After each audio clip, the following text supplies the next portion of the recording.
Hi everyone, my name is Andy Bassine, and the title of this video is Effective Practice Tools for the New Suzuki Parent. Becoming a Suzuki parent can be difficult, especially for new Suzuki parents, because it requires you to take on the role of teacher at home. To help new parents like you, Suzuki schools typically offer assistance in the form of weekly parent education classes that introduce many of the principles of the Suzuki philosophy, as well as advice on how to practice. In addition, being present at your child's lesson allows you the opportunity to observe the teacher modeling an effective practice session right in front of you. But even with these helpful resources, it's difficult to expect parents with no teaching or musical experience to be 100% effective from the start. However, your Suzuki teacher needs your help, and so does your child. Thankfully, you're not required to have musical or teaching experience. The necessary practice skills can be acquired through an understanding of the learning process, and these skills can be effectively learned and used by musicians and non-musicians alike. In this video, I will highlight some helpful strategies that you, the parent, can use to make the most of your practice session. Our focus will be on the part of the practice session spent working on the current piece of music. At the end of each lesson, your teacher gives you and your child an assignment to be completed by the next lesson. Now, if you think of this weekly assignment as a long-term goal, a daily practice session can be its own short-term goal, one step leading toward completing the assignment by the end of the week. Please keep in mind that it's not necessary, nor is it expected for you and your child to accomplish the long-term goal all in one day. But you want to feel that you've made meaningful progress in each practice session. You'll be most productive when small, clear goals are set and achieved within the practice session. We'll call this process of setting and achieving small goals a practice segment. In a moment, you will see some video examples of practice segments, but first, here are the steps to creating one that is most effective. Step 1, state your goal. Step 2, repetitions. Step 3, sequencing. Step 4, assessment. Now, you may feel at a disadvantage if you don't have any musical or teaching experience. And while it's true that there are some things your child's teacher is especially equipped to address, such as playing in tune or with a good sound, there are several aspects of playing that you can assess without any prior musical experience. For instance, you might not be able to fix intonation problems with your ears alone, but you can see if your child is putting their fingers squarely on top of the finger tapes. You also may not be able to comment on something as subjective as sound quality, but you can see if your child is playing with a straight bow and a correct contact point. In fact, many of the potential common problems can be identified visually. All posture, including violin position, bow hold, or left hand posture, can all be easily assessed. No musical training required. You can also sense when your child has to stop or hesitate while running through their piece. Ultimately, it is up to you, the parent, to decide which goals to set and achieve during each segment. You'll find that the key to being as effective as possible is to be as specific as possible. It's good to let your child play freely at first, since it allows you to observe and take note of the things that have improved since last session, as well as any problems that may still need to be addressed. After your child's playthrough, it's time to state your goal for this practice segment. A clear goal requires two things. First, choose one and only one technical or musical aspect of their playing to work on. It could be something like playing without pauses, playing with good posture, or accuracy with bowings. Second, choose a specific amount of music to work on. It could be the first phrase, the first two measures, or even the first few notes. I recommend choosing less material to work on if the task proves to be very difficult. I'll explain more on this later. Check out the short clip of Patty practicing with his mother, Rosaline. Really much better that time. Now, the only other thing is keep that thumb. Patty, remember what Miss Emily says about keeping your thumb? Keep that thumb here where it's supposed to be, and keep your hands nice and angled, okay? Try that. Go. Let's see. Last time, we'll do it really, really good. Keep this turn nice. No, that's not a good start.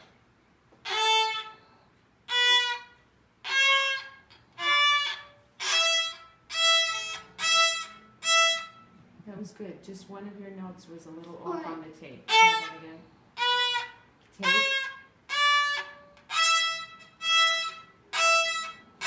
It was much better, much better. Now. Notice that Rosaline is firm, but also patient, with a nurturing tone to her voice.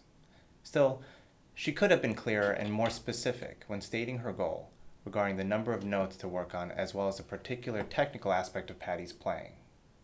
There are two reasons why we need to be this specific. One, by correcting a problem quickly, you will build your child's confidence and motivation, which you will need to take on further challenges. When beginning to work on a new piece, you will probably notice several things that need to be fixed, and your first instinct will be to address all of them at once. Please resist the urge to do this. Your child can become overwhelmed by trying to fix even 2 or 3 tasks all at once. Pick one task that is easy to fix. 2. If you're not clear about the amount of music you expect your child to be able to play correctly, he or she may get the impression that there is no end to this practice session. This can build frustration and anxiety and ultimately make your practice session considerably less effective. By being absolutely clear about your specific goals for this practice session, you ensure that the time spent will be worthwhile and effective, and both you and your child will be happy with the progress you make. Watch Rosaline use these 2 strategies while working with Patty on Song of the Wind. Patty, we're going to work on Song of the Wind, just the beginning part. A, B, C, D, E, E, E, E. And what I want you to really concentrate is where your fingers are going on the tape to make the right note, okay? And we're going to do it 3 times in a row correct, and then you can be finished. So let's take it one step at a time, okay? Let's see how we do the first time.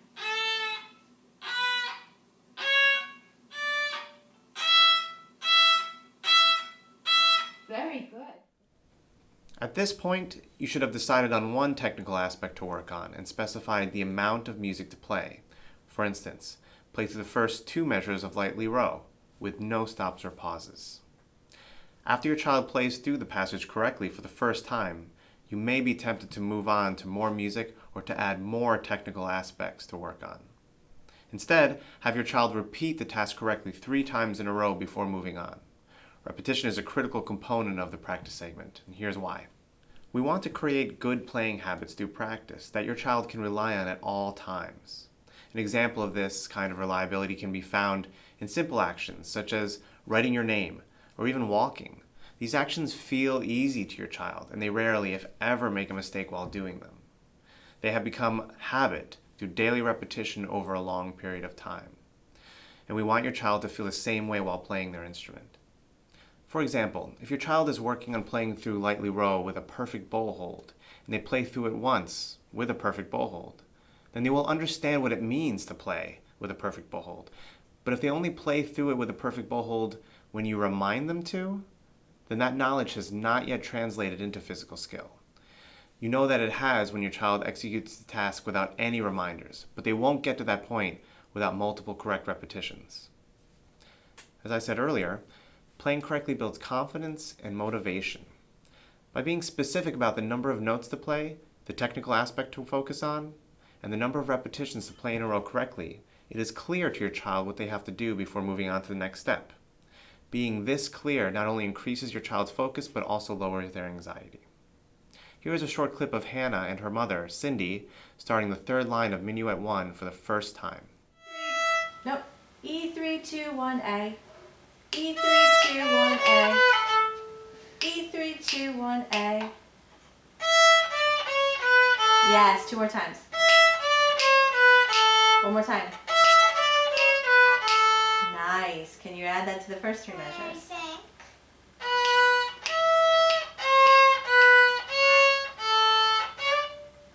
Okay, start again.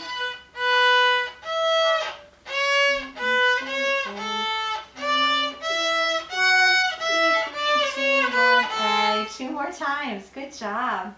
1, 4, 2, 1, 2, 3, 2, 1. Not quite. Almost. That was almost there. I think you got a little hiccup. One more time. Try one more time the whole line. Okay, one more time through.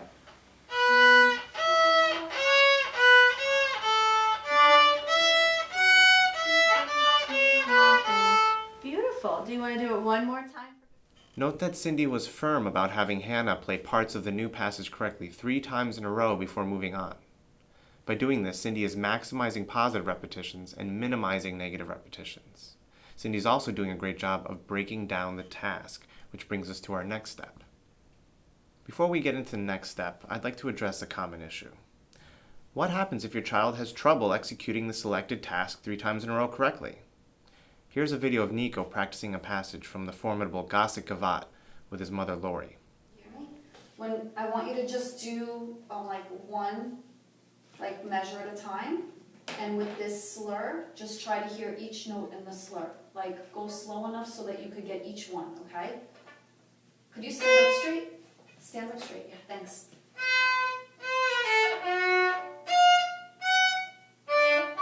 What do you think? You missed one, right? Okay. That one you keep missing. That was a little better.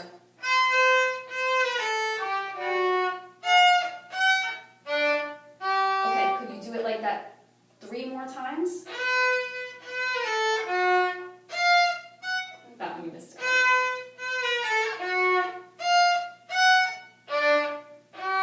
Yes or no? What do you think? Yes, that one was a yes? No. It was a little iffy there. Okay, let's try it again.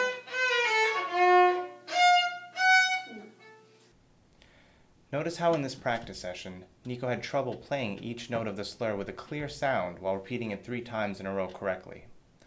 This sort of difficulty is very common. Mistakes are an important part of practicing, and your child's mistakes should be considered valuable feedback that lets you know whether or not your practice segment needs to be adjusted. In order to maximize correct playing and minimize incorrect playing, it's important to break down your specific goal into smaller steps that are easy for your child to execute correctly. This technique is called sequencing. So how would you simplify a task? Okay, here's how it works. Your child starts at a place we'll call circle A. The goal you stated at the beginning of your practice segment is circle B.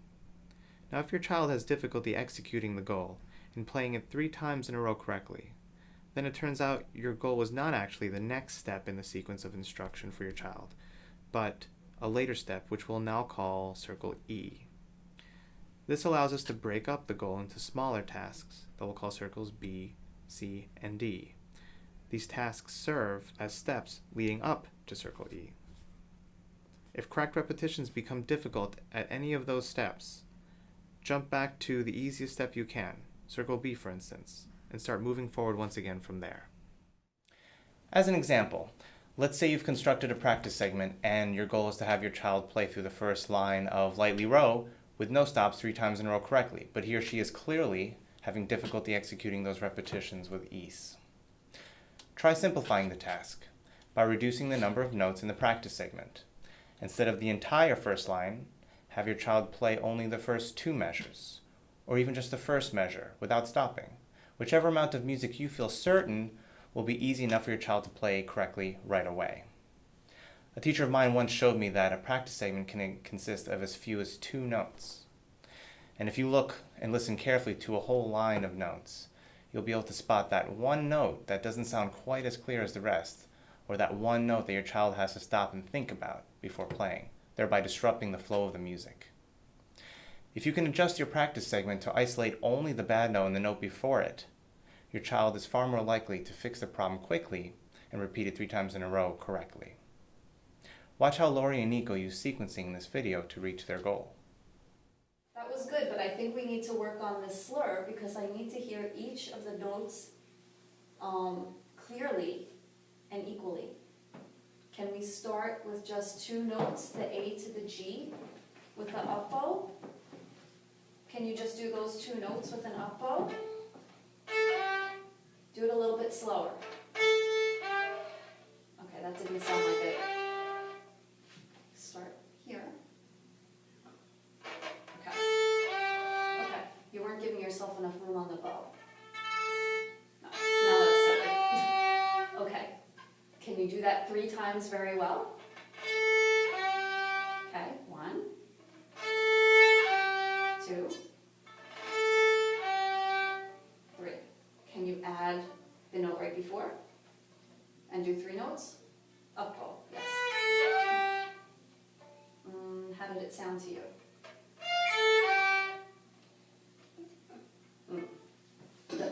first note was not clear. Can you try it again? We need to get so that the slur is clear for all the notes. Now 3. Oh, that was good. 2 more times. Okay? Can you add the first note and do the full 4 notes of the slur? Oh, that was good. 2 more. Okay? Are you going to count to 100? Okay. So let's try adding the first note and the following note. So 6 notes all together.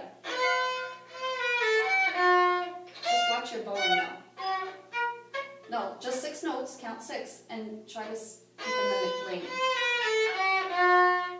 Very nice. Can you do that 3 times really well? And the note after. Okay. Okay, 1.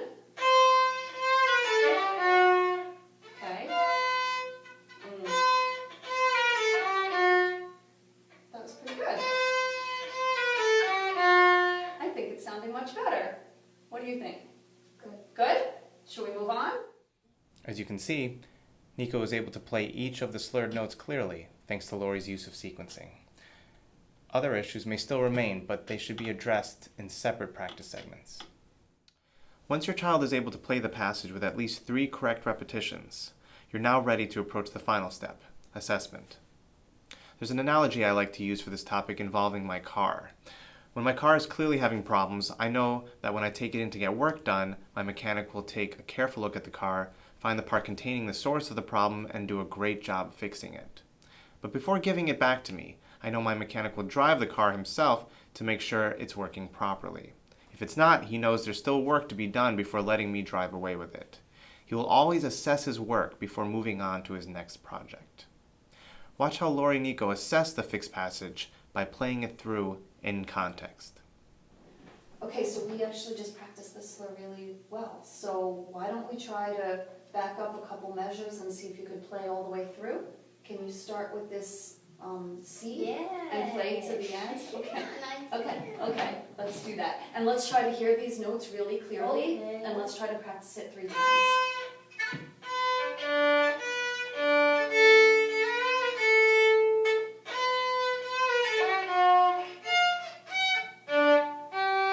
Great, number 1.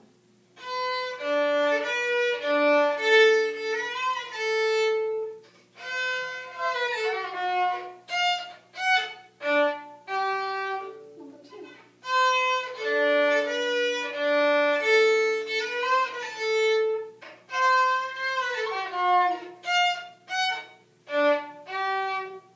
Half. As you can see, starting all the way back at the beginning is unnecessary. You just need to have your child go back far enough to experience what it's like to play through the passage in context of the musical material around it. If the piece is too new, playing through a large section may not be possible. But even just adding a measure or a few notes before and after the passage will help you assess if the problem needs more time and attention, or if you can now prioritize other spots to work on. Either way, it's best to move on from that passage and return to improve it later in the practice session. This kind of practicing, though more effective, requires a lot of concentration from your child, and staying on one task for too long will cause your child to lose focus. Switching segments frequently will help your child's focus last longer. However, if practice segments are well thought out, each segment should only last for a few minutes. The exception to this is if a student is preparing for something like a recital or a competition. In those situations, your objective may need to be to run through large sections of music, entire pieces, or even multiple pieces without stopping. In this case, the segments will generally last much longer. Okay, I hope you found this video helpful. Thanks for watching, and feel free to email me with any questions you may have. Happy practicing!